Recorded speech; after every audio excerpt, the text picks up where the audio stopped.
All right, welcome to the first ever GENY METS Podcast.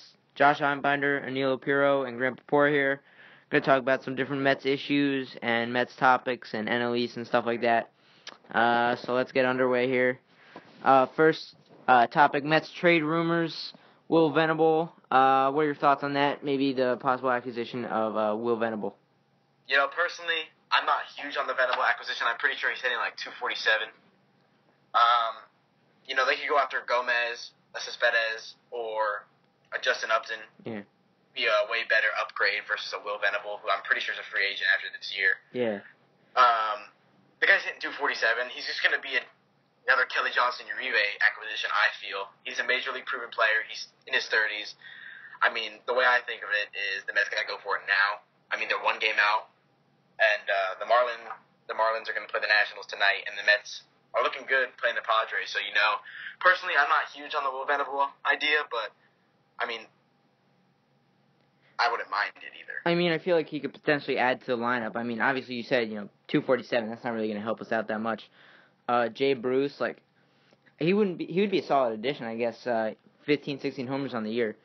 But, where are we going to slot him in the outfield? We'd have to trade either Kirk or Kadire because that's too many slots unless we send Conforto down.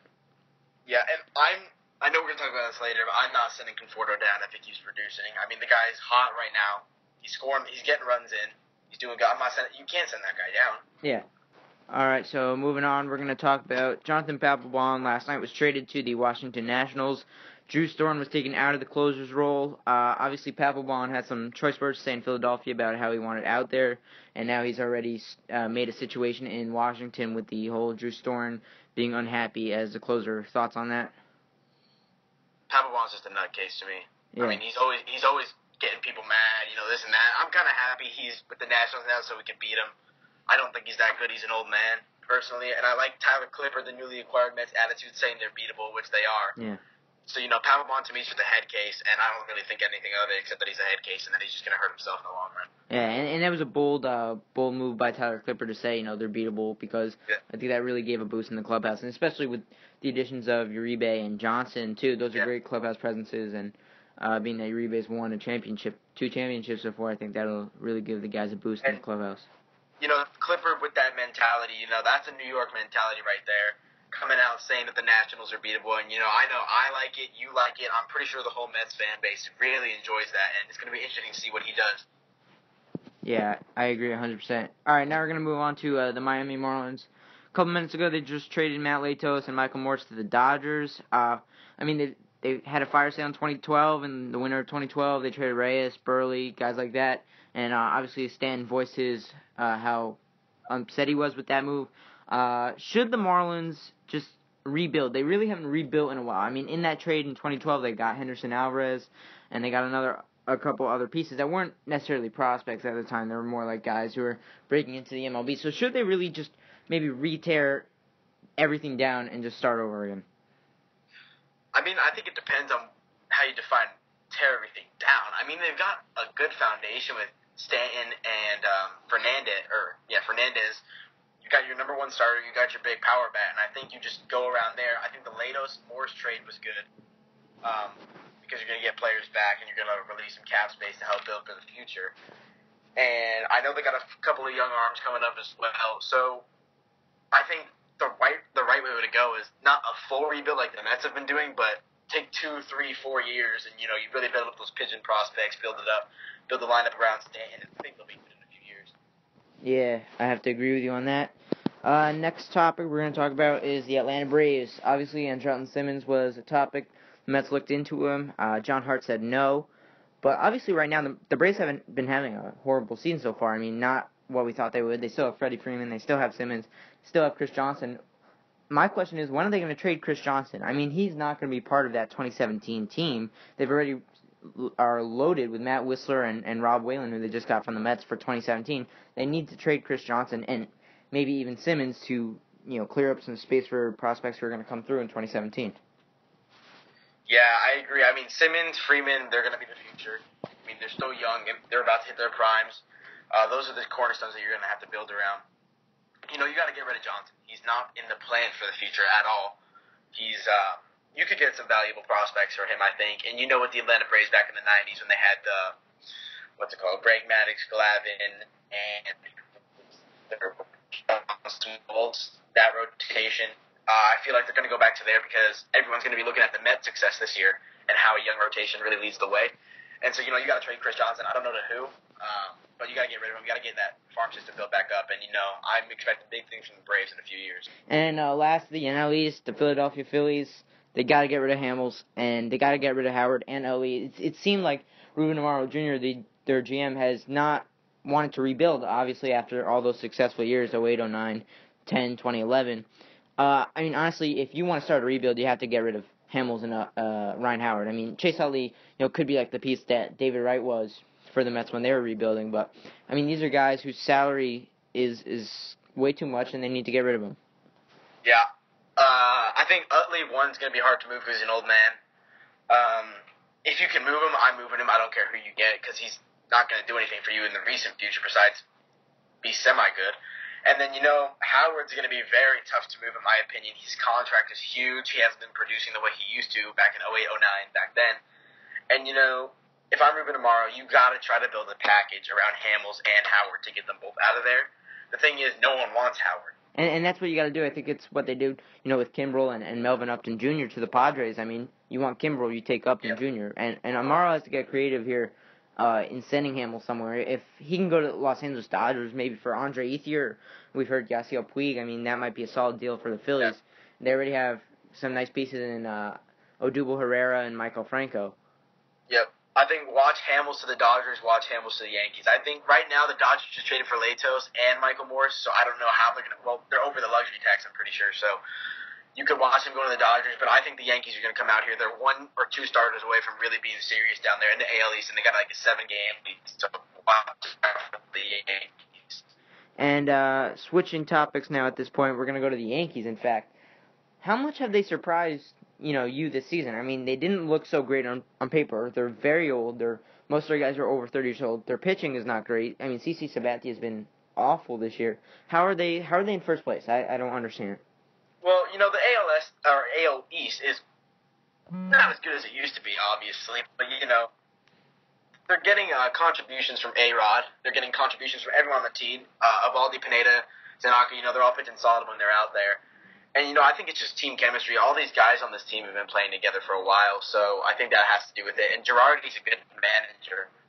So then when you put that in with the weak schedule that they have playing in the AL East, I think that really adds it up, and it's going to be interesting to see what they do at the trade deadline, considering all they need is pitching because they're scoring runs pretty well. Now we're going to shift down to Mets minors. Brandon Nimmo promoted to AAA last night, had a stolen base, scored a run in last night's game. Do you think he could help this team out maybe in September or potentially next year in April or May? I think it just depends on how well he performs down in the minors. The way I look at it is, the Mets are trying to go after these big bats, and I think there's 2 routes the Mets could go during free agency, or the trade market this year. You could either trade for a Venable or for a Parra. Use those guys for a few years, and then wait for Nimmo to come up and play center field or play anywhere in the outfield. Or you trade Nimmo now, and you get a Gomez, Upton, Cespedes, Bruce, any one of them. So I think it's going to be interesting, but if Nimmo keeps it up, he's like the number 2 prospect, I think, in their system. Mm-hmm. I think he's going to be up here pretty soon. I don't know if we'll see him in September. I think it just depends on how this trade market plays out, but for sure I'd like to see him up here. Bring a young spark to the team and let's get it going. Moving on in the minors section, Binghamton Mets keep rolling, led by Gavin Cecchini and George Carrillo. Cecchini, some potential prospect to be traded. Do you think he could bring in a lot of value for maybe the key piece in an Upton trade? I think he can bring value, but I don't think it's just going to have to be him. It's going to have to be him, Nimmo, and like a Yona or Dominic Smith to really get that trade done because San Diego really doesn't want a lot for their player. I think he brings that value. He's so young. He's a good player all around. But personally, I don't think they're going to get Upton. I think the asking price is too high, but he definitely has a lot of value. Yeah, and so now David Wright, obviously doing baseball activities back in New York. Obviously, we found out he was doing more in L.A. than we thought. He could potentially be back in rehab games as early as next week. Would you see him would you see Sandy and the rehab staff putting him back into Double-A to start his rehab games, or do you think he'll start in Low-A, Kingsport, or maybe Savannah or Brooklyn? I think it just depends on how his back's really feeling. I mean, if he's it took him he got a week, he got reevaluated, he had no improvement, and then this past Monday he got reevaluated again and was good enough to begin baseball activities. So, I think it's really going to be up to him how good his back feels, how good he thinks he could play. Personally, I'd put him down just Low-A for a few games, let him get back in the swing of things. I mean, he's been out since the beginning of April, let him get back, and then you move him up slowly, and you don't want him to injure himself going too hard, which is why I think the less competitive Low-A ball would be a better option for him, but hopefully we get to see him back up here soon. Moving on, Steve Matz. Obviously, what are the updates on him, and are we going to see him anytime soon? So, as you guys can check out on GENY METS, I just wrote an article on this. Steven Matz wasn't cleared, my bad. He got reevaluated. He's had improvement in his left side with his lat that he tore, and he's going to be reevaluated next week by doctors. Right now, the plan is, from what I've heard, they're just going to hold off on him until he's ready to go. They don't want to rush him back, hurt him, and then lose him for the playoffs or next year or whatever if they decide to make it that far. But really, they're just taking it slow with him. He's improving. He wants to pitch. And the good thing is, it's only a slight tear. It's not like he requires surgery or anything. So it's just about the healing process and waiting. So he'll be back hopefully soon. And obviously, Travis d'Arnaud probably will be back either by the end of this weekend or early next week. Jerry Blevins, though, is someone who's been out since April 19th, getting hit in the hand by a Marlins liner. Now, are we going to see him this season? I mean, he still hasn't been cleared. The bone has not healed yet. That's what they've said. Do you think we'll see him this year at all? I'm really hoping we see Blevins. He was pitching good at the beginning of April when he was up there. But, now with the acquisition of Tyler Clippard, I feel like the rush for Blevins isn't going to be as much as long as Clippard, Parnell, and Familia perform in the bullpen. So you're not going to really need him back as much as if they didn't go after Clippard losing Mejia. Yeah. I really hope he's a great guy. I hope to see him back as soon as he can because he'll really help us in the long run in depth as far as late September, August, October if we make it there. So I think it'd be awesome to see him back, but you really don't know with the way bones heal. And our final topic, Henry Mejia. I mean, this is his second time getting caught under the MLB drug program, and a third time would presumably end his career not only as a Met but in Major League Baseball. How disappointed are you, and how disappointed do you think the Mets fan base should be in this decision by Mejia? Well, I think one thing is Mejia's done as a Met. I don't see him coming back at all. I don't think the Mets see him coming back at all, and it's disappointing. I mean, Mejia's been a very solid pitcher for us last year. He's solid for what he pitched a few times this year, and it's just sad. I mean, you'd think you learn after getting 80 games, it's just a lot of games, and then you get 162 games. It's just, it's a real disappointment. I know Terry Collins was sad about that because Collins really liked Mejia a lot, and I think a lot of the Mets fans did. I mean, you saw the Seven Line Army, they had their own T-shirt regarding him, and, it's just really sad, but I think it's safe to say that he made a mistake, and his days as a Met are over. Have to agree on you on that, and that'll wrap it up for the first podcast of the year. This is GENY METS Report, signing off.